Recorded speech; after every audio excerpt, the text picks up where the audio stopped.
안녕하세요. 맘소미를 운영하고 있는 김선주입니다. 반갑습니다. 저희 맘소미는 새싹 인삼을 직접 재배하고 다양한 체험 프로그램을 운영하고 있습니다. 네, 오늘은 여러분들과 함께 새싹 인삼 반려식물 꽃바구니 만들기를 함께 해보도록 하겠습니다. 네, 구성품을 소개해 드리도록 하겠습니다. 반려식물로 키울 꽃 모종과 묘삼, 그 다음에 색자갈, 삼심을 나무젓가락, 흙, 리본, 피규어, 그리고 바구니가 준비되어 있습니다. 그럼 이제 이 바구니에 흙을 넣어서 우리 다 함께 반려식물 꽃바구니를 함께 만들어 보도록 하겠습니다.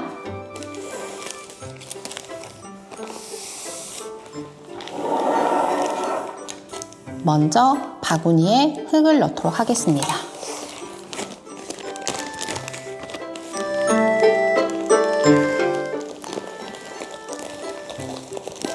흙을 조심히 톡톡톡 넣어주시는데요. 혹시 밖으로 흐를 것 같으면 이 상태에서 살짝만 눌러서 흙을 눌러주시면 되고요. 너무 손으로 꾹꾹 누르시면 안 됩니다. 살짝만 톡톡톡톡 좌우로 흔들어서 흙 넣어주시면 이렇게 흘리지 않고 깔끔하게 흙을 바구니에 넣으실 수 있고요. 이걸 손으로 평평하게 하는 게 아니라 톡톡톡톡 톡톡톡톡 바구니를 치시면 최대한 흙이 평평하게 됩니다. 이 다음에 이제 여기다가 반려식물 화분을 심도록 하겠습니다.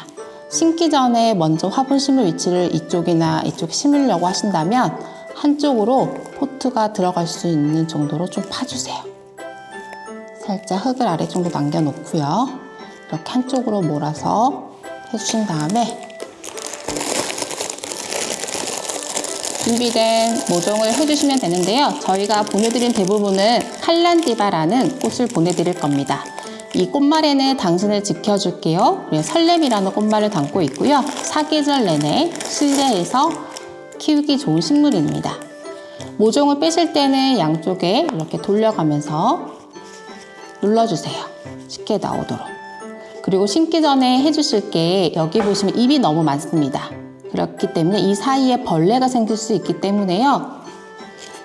이렇게 아랫부분에 있는 거는 모종을 좀 빼셔가지고요. 좀 끊어주세요. 통풍이 될 수 있도록. 그리고 이거는 나중에 칼란디바 삽목이라고 초록색 창에 검색하셔서 삽목을 하시면 다른 칼란디바로 또 재탄생할 수 있습니다. 그래서 공기가 좀 통할 수 있게 좀 잎을 끊어 드릴 거예요.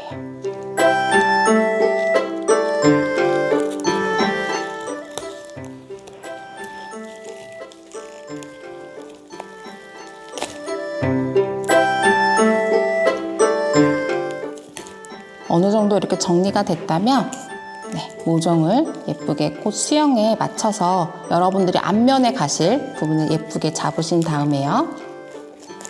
자, 모종을 넣으시고 그 나머지 부분에 또 흙을 옆으로 가져와서 채워주세요. 네, 그래서 이렇게 평평하게 해주시고요.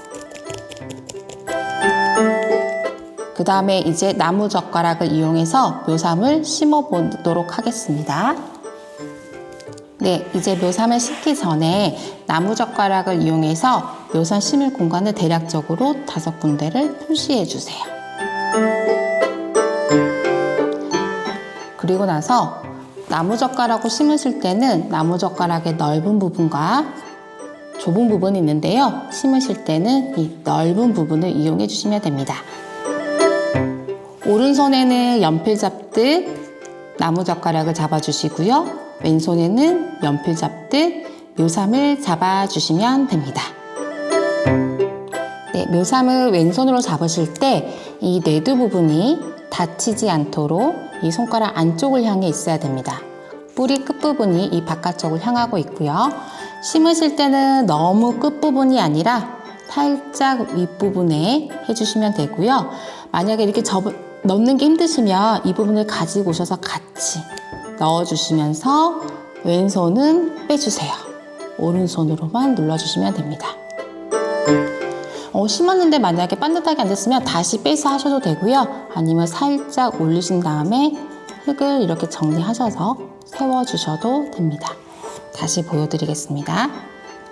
왼손에는 묘삼, 오른손에는 나무젓가락을 이용해서 오른손 눌러주면서 왼손은 떼주세요. 그리고 꾹 눌러서 심어주시면 됩니다. 자, 꾹 잡고 빼면서 꾹, 길 때는 접어서 하셔도 됩니다. 자, 왼손을 잡고 꾹 눌러주시면 되고요. 이 구멍 부분은 나무젓가락을 해서 메꿔주셔도 되고요. 아니면 가볍게 살살살 이렇게 톡톡 치시면 구멍이 메꿔집니다. 네, 이제 모두 식물을 심으셨다면 이 아이들은 물을 그렇게 많이 좋아하지 않습니다. 과습이 되면 꽃도 썩을 수가 있고요. 묘삼도 썩을 수가 있기 때문에 집에 있는 컵을 이용해서 흙이 젖을 정도로만 주시면 됩니다. 이렇게 물이 없을 때는 연한 갈색을 띠고 있는데요. 그래서 묘삼 부분에다가 이렇게 물을 흡수하게 되면 색깔이 진해지게 됩니다. 동일하게 묘삼 준 것처럼 식물도 주위에 물을 한번 주시면 되고요. 그리고 이제 다 심으셨다면 보내드린 색 자갈로 여기 식물 주위에다가 둘러주는 걸 할 거예요. 이 자갈을 놓는 이유는 나중에 물을 주거나 할 때 이 식물의 뿌리가 위로 뜨지 않도록 하기 위해서 돌을 위에다 얹어주는 역할도 하고요. 또한 너무 검정색인 흙보다는 인테리어적 역할을 하기도 합니다. 그래서 이 돌은 하나씩 빼서 이렇게 식물 뿌리 주위에다가 올려주시면 되세요. 동그랗게. 묘삼 있는 부분은 하면 안 되고요. 심을 수가 없기 때문에 식물 위주로만 이렇게 놓아주시면 됩니다. 돌려가면서 여러분들은 예쁘게 꾸며주시면 됩니다. 그리고 이 돌로 다 예쁘게 꾸미는 게 다 되셨다면 자, 이런 식으로 해서 이 주위에 흙이 올라오지 않도록 해주시고요. 남은 공간에 피규어를 꽂아서 예쁘게 해주시면 됩니다. 그리고 이제 마지막으로 리본을 함께 보내드렸습니다. 이 리본은 이 손잡이 부분을 여러분들이 편하신 방법으로 예쁘게 묶어주시면 됩니다. 묘삼에 싹이 트기 전까지는 햇빛을 보여주지 않는 게 좋습니다. 그리고 싹이 트면 직사광선을 피해 햇빛이 잘 드는 곳에 놓고 키워주세요. 흙을 만져봤을 때 물기가 없을 경우에 물을 주시면 됩니다. 그리고 이 꽃 화분도 마찬가지로 과습을 좋아하지 않기 때문에 흙이 말랐을 때만 물을 주시면 됩니다. 새싹삼은 4주 후가 되면 줄기가 자라고 잎이 모두 펴지는데요. 그럼 그때 수확해서 맛있게 드시면 됩니다. 새싹삼은 잎, 줄기, 뿌리까지 모두 드실 수 있고요. 면역력에 도움이 되는 사포닌 등 영양소가 아주 풍부합니다. 그럼 맛있게 드시고 건강하세요.